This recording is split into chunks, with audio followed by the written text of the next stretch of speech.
आज मैं सिर्फ छोटा सा वीडियो बनाना चाहता था और उन लोगों को जवाब देना चाहता था जो कहते हैं कि रविंद्र फौजी क्या करता है, आपने आज तक क्या किया। लेकिन वीडियो बनाते बनाते लगभग 20 मिनट हो गई है।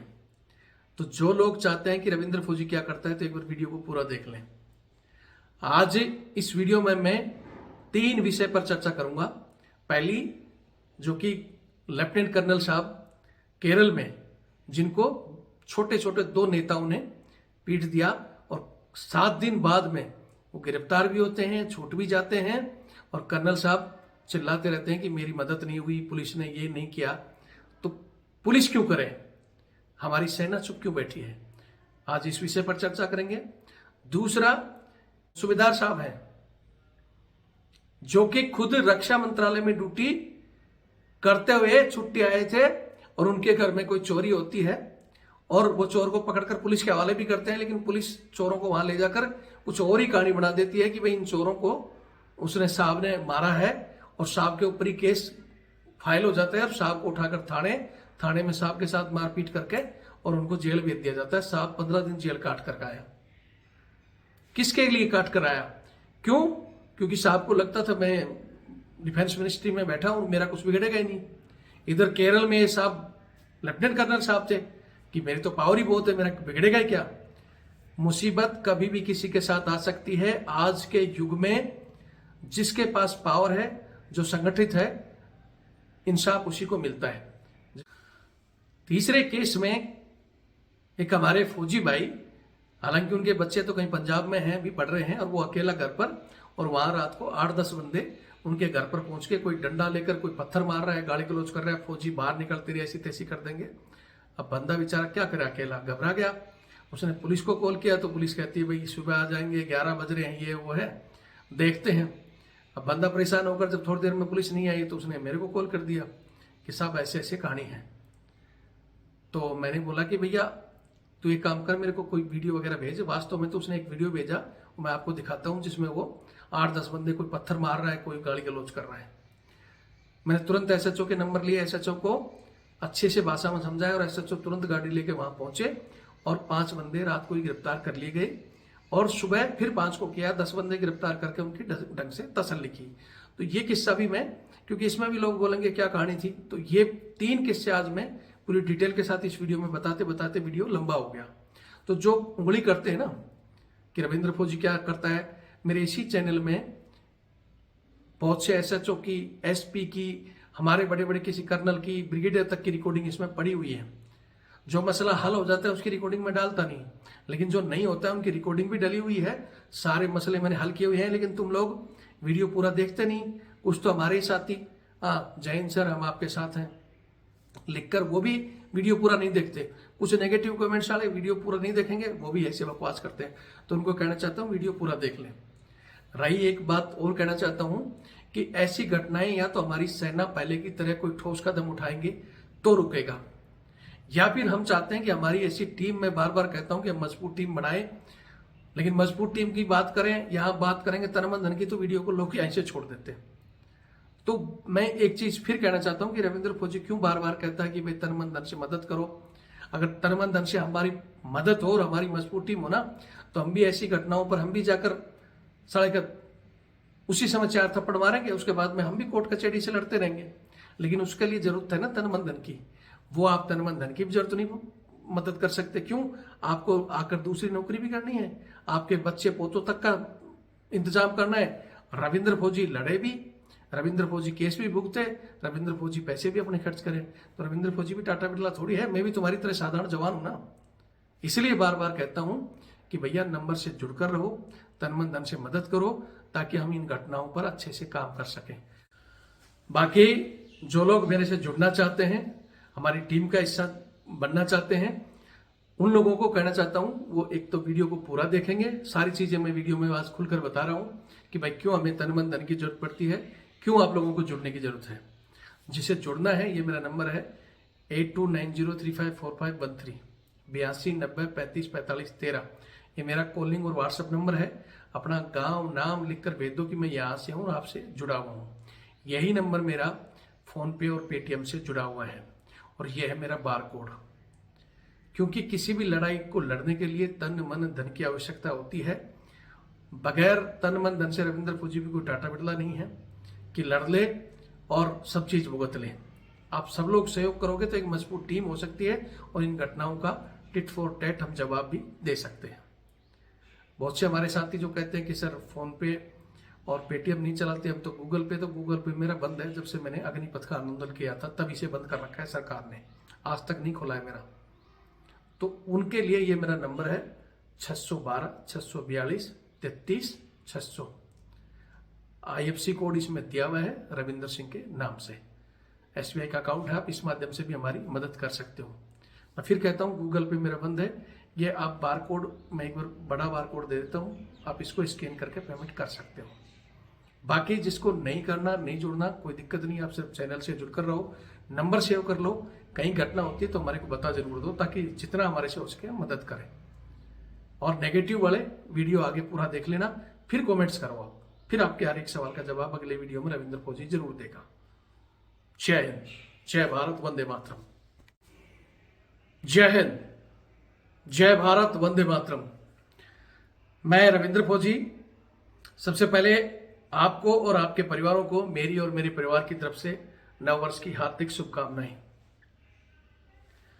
आज इस वीडियो के दौरान मैं कुछ इंपॉर्टेंट चीजें आपसे शेयर करना चाहता हूं, क्योंकि हमारे बहुत से साथी जो हमारे से जुड़े हुए हैं, अब वो पता नहीं किस स्थिति से जुड़े हुए हैं, क्योंकि वो नेगेटिव जो कमेंट्स करते हैं, मैं चाहता हूं आज उनको थोड़ा सा जवाब दिया जाए। वो बार बार लिखते हैं कि आपने अभी तक क्या किया, वीडियो पे आगे अपडेट नहीं देते हो। जो मैंने कल वीडियो डाला था कि केरल में हमारे एक सेना के लेफ्टिनेंट कर्नल साहब, जो कि एनसीसी के अभी बटालियन के कमांडर थे, सीओ थे, और उनको दो नेता, एक सीपीएम के और एक बीजेपी के नेता, दो नेता ने मिलकर जाकर उनको मारा पीटा। जो वीडियो आप देख रहे होंगे बुरी तरह वायरल हो रहे हैं, और पूरी पब्लिक, देश की जनता जवाब मांग रही है सेना अध्यक्ष से, रक्षा मंत्री से, कि उनका कोई भी स्टेटमेंट क्यों नहीं आ रहा। तो आज इस विषय पर एक बार मैं भी आगे के अपडेट देता हूं कि क्या हुआ क्या नहीं। लेकिन उससे पहले एक चीज और कहना चाहता हूं कि रक्षा मंत्री जी पता नहीं कब जगेंगे, या हमारे बड़े सेना के अधिकारियों की नींद कब खुलेगी, क्योंकि सब स्वार्थी लोग हैं, सबको अपना स्वार्थ दिखता है। उन्हें भी किसी को सीडीएस बनना है, बाद में रिटायरमेंट के बाद में MP MLA भी बनना है, और हर आदमी आज के दिन में स्वार्थी है। ये जो कमेंट्स लिखते हैं ना, रविंद्र फौजी ने क्या किया, आज तक बताया नहीं।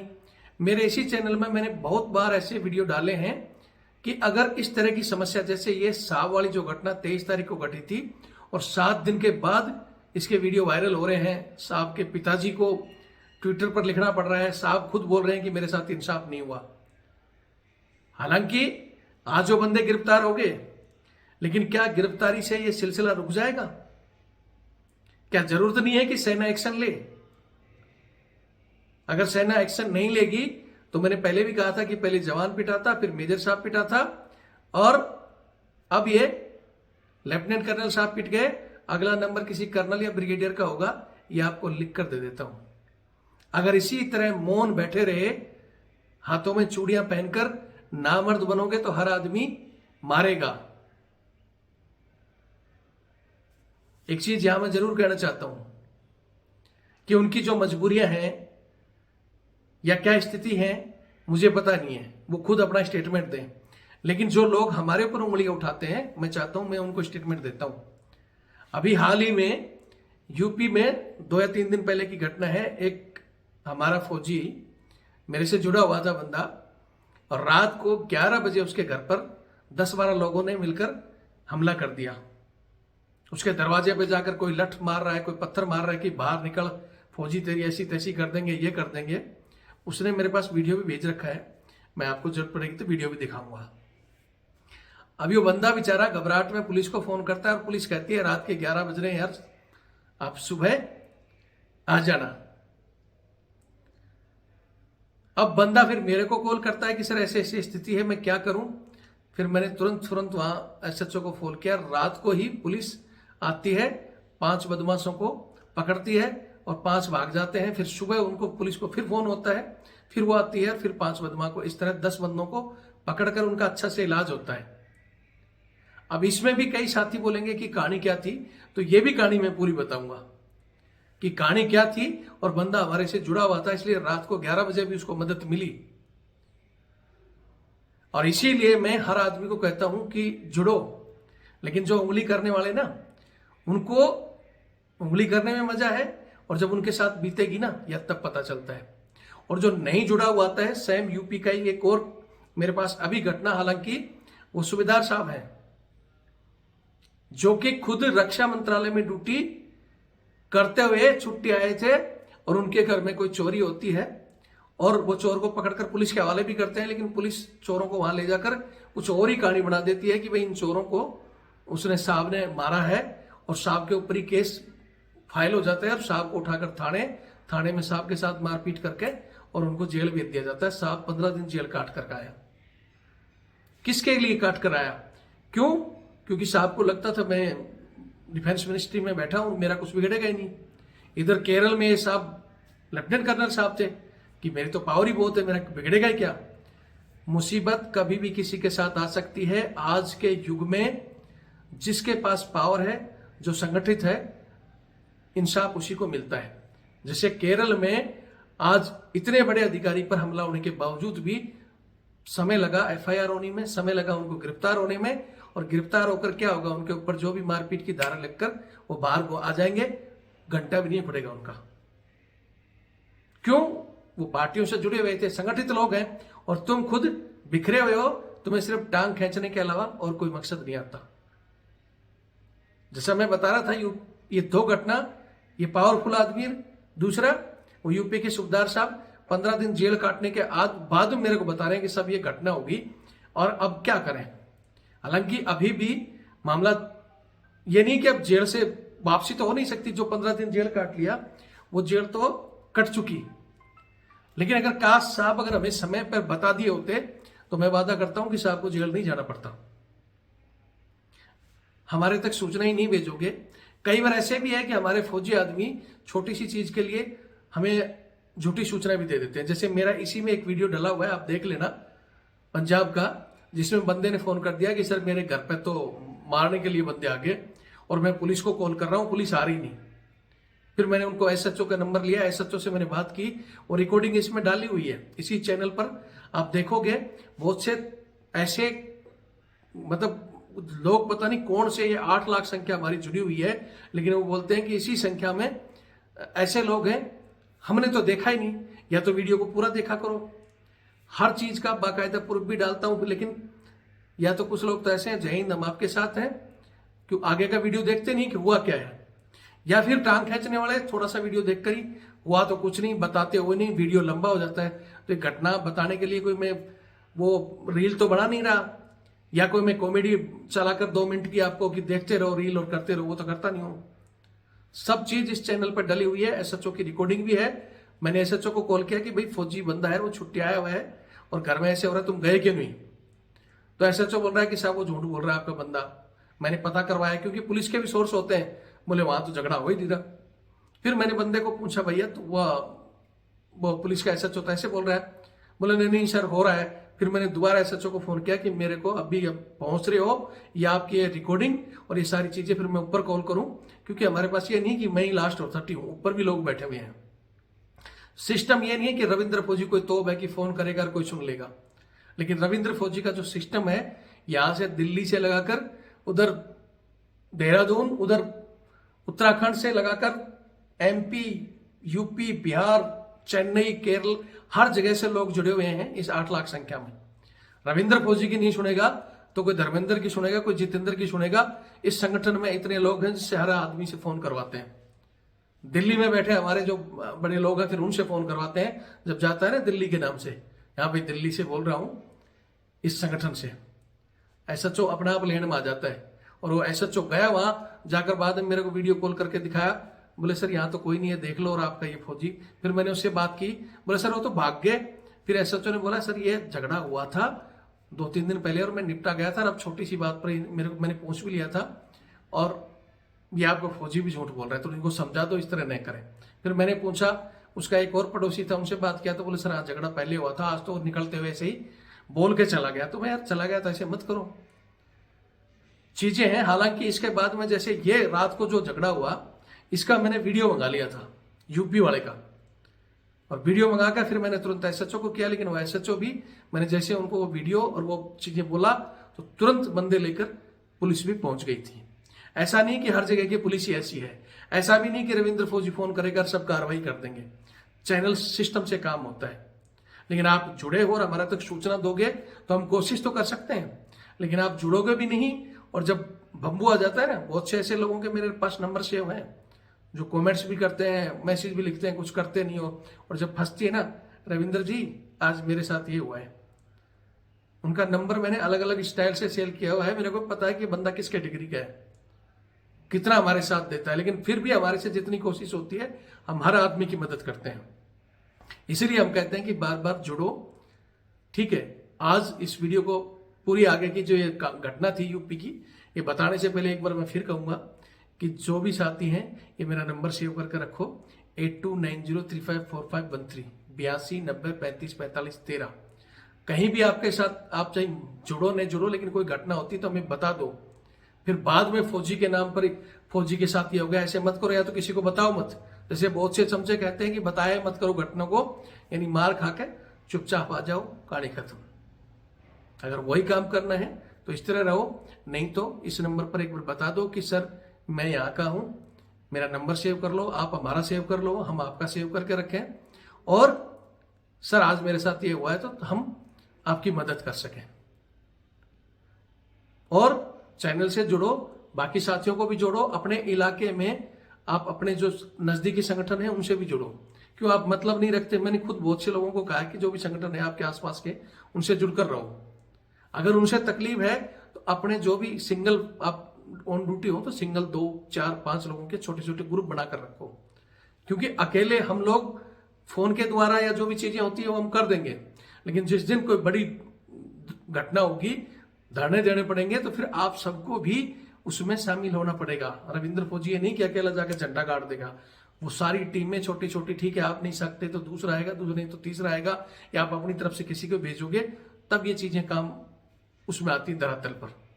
और इसी को धरातल पर लाने के लिए ये एक मजबूत टीम, क्योंकि कई बार ऐसे केस हो जाते हैं, जैसे ऐसे केस में खून खोलता है हमारा, और उस समय लगता है कि अभी जाकर पहले उसका इलाज कर दें, फिर हम भी कोर्ट की लड़ाई।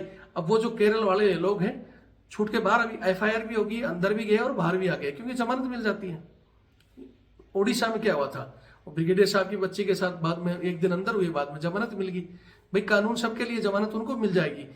अगर यही काम हम भी उल्ट कर दें, हम भी जमानत ले लेंगे, लेकिन उसके मुंह पे जाकर 4 चमाते मार देंगे, तो कम से कम हमारी इस वर्दी की गरिमा तो बच जाएगी।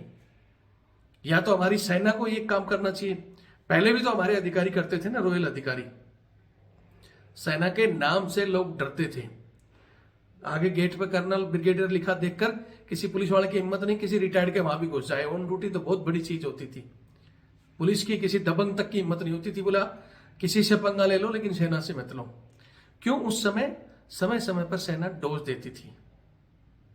पंजाब का किस्सा आपने सुना ही होगा, मुख्यमंत्री के लड़के तक को उठा लाया था एक हमारा कर्नल काले। और जब पंजाब के सीएम खेरू होते थे उस समय प्रधानमंत्री जी को कॉल किया कि ऐसे ऐसे छुड़वाओ। प्रधानमंत्री हमारे जनरल थिमैया साहब थे उस समय, उनको कॉल करते हैं कि भाई आपका एक कर्नल ऐसे ऐसे को उठा के ले गया, उसको छोड़ो तुरंत ही। तो थिमैया साहब ने क्या जवाब दिया था? मेरे कर्नल ने बिल्कुल ठीक किया है, और जब हम अपनी महिलाओं की रक्षा नहीं कर सकते तो आप हमसे उम्मीद करोगे कि हम इस देश की सुरक्षा करेंगे? नहीं छोड़ेगा। उसके बाद में प्रधानमंत्री को यह कहना पड़ा उसको कि भैया जाओ और माफी मांगो, और वो सीएम पैदल चलकर माफी मांगी, नंगे पैर आया, गाड़ी तक घुसने नहीं दी थी। पंजाब पुलिस जो आज अपने आप में टीटी बढ़ती है ना, इनके डीजीपी तक को गेट पर नहीं घुसने दिया था, क्योंकि हमारे पास हर संसाधन है। क्या है पुलिस के पास? आज जो साला हमारे हथियार पास आउट हो गए, खत्म हो गए, वो इनके पास दे रखे हैं। जो पावर इनकी, जहां पावर खत्म होती है ना, वहां से हमारी पावर शुरू होती है। इतनी पावर है आर्मी के पास। लेकिन उस पावर को वो सीडीएस, एमपी और एमएलए ने डुबो रखा है।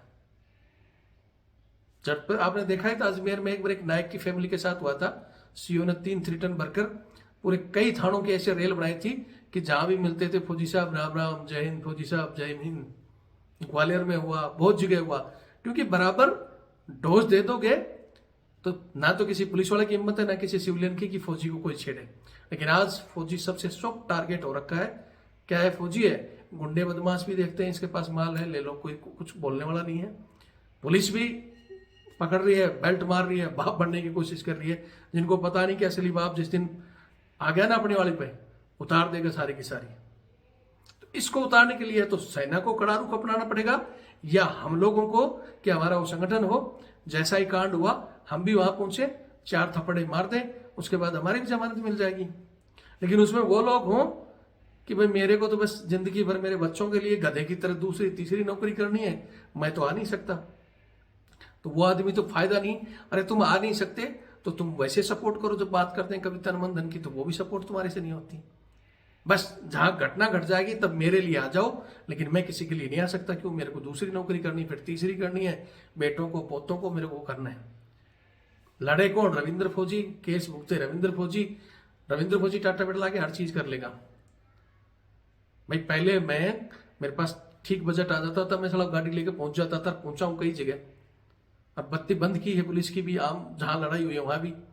अब तुम बजट के नाम पर, अजी मैं तो जुड़ा हूं 2018 में जुड़ा था आपसे।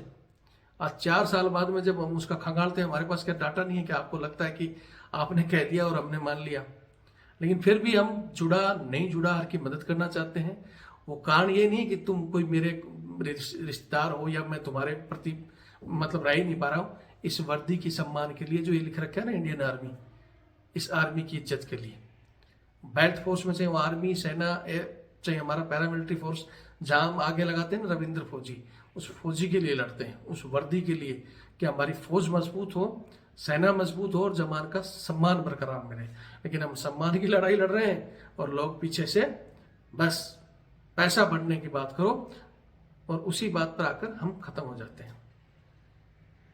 और इसी पैसे की चक्कर में ही, क्योंकि तुम पैसा बढ़ा दो, पैसा बढ़ा दो, इसलिए हमारी इज्जत, जो एक जमाने में हवलदार की, जेसीओ की जो पावर थी, आज घास काट रहे हैं जेसीओ। हवलदार ड्यूटी दे रहे हैं।